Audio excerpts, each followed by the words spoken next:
I want to go over identity.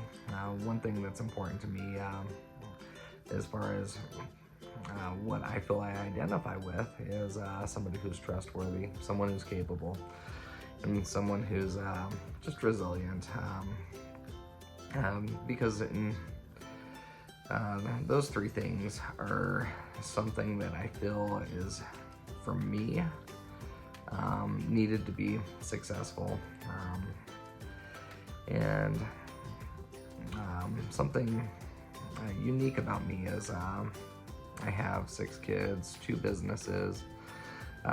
We are a very, very caring type of family, and I bring that to my businesses. The concept that I feel is kind of important to talk about is the Maslow's hierarchy of needs. You know, there's been points in my life where I've been homeless, where I've just been in just terrible situations.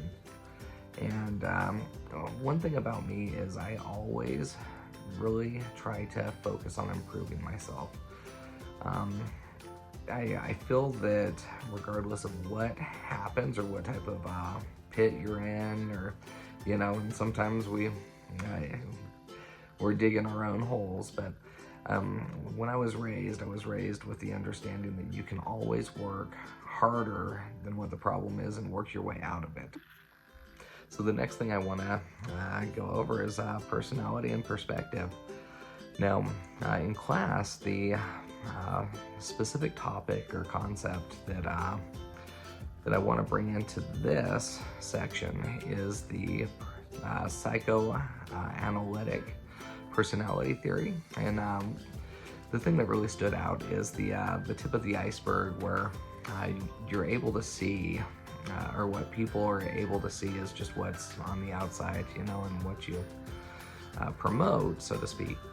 And for me, you know, I like to be fun, friendly, very welcoming, and polite to people. But underneath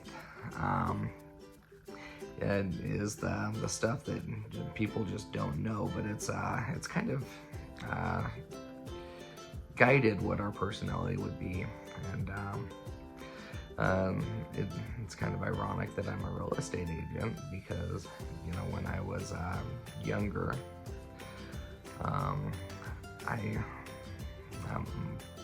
as a child, I had moved 26 times over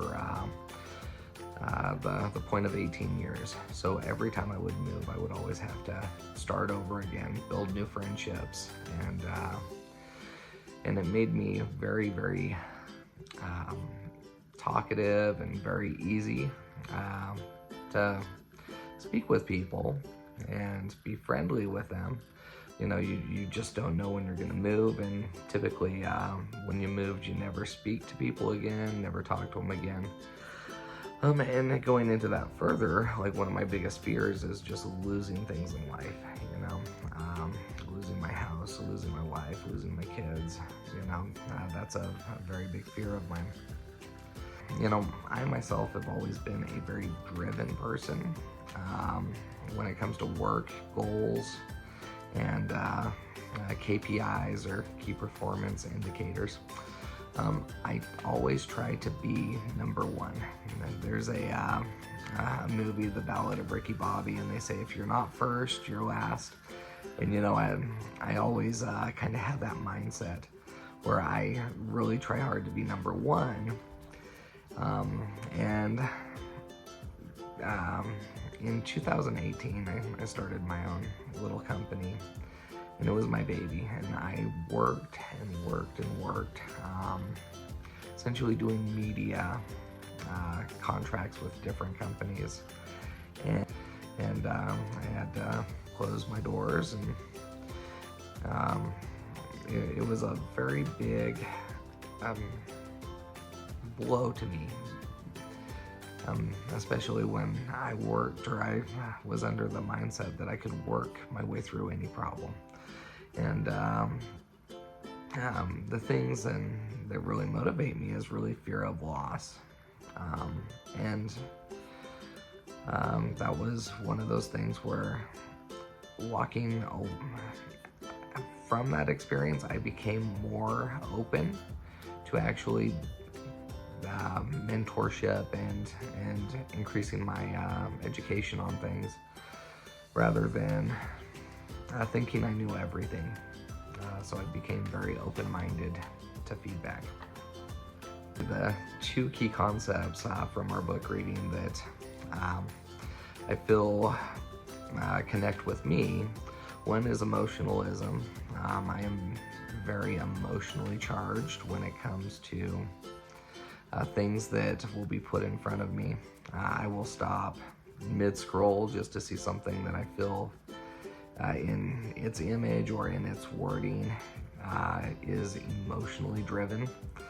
Another thing as well is targeted family relationships or informal relationships. And with that, it's the same type of thing. I will stop mid-scroll, or I'll actually pay attention to an ad that is focused on family or relationships, or especially if it's in regards to something that I'm dealing with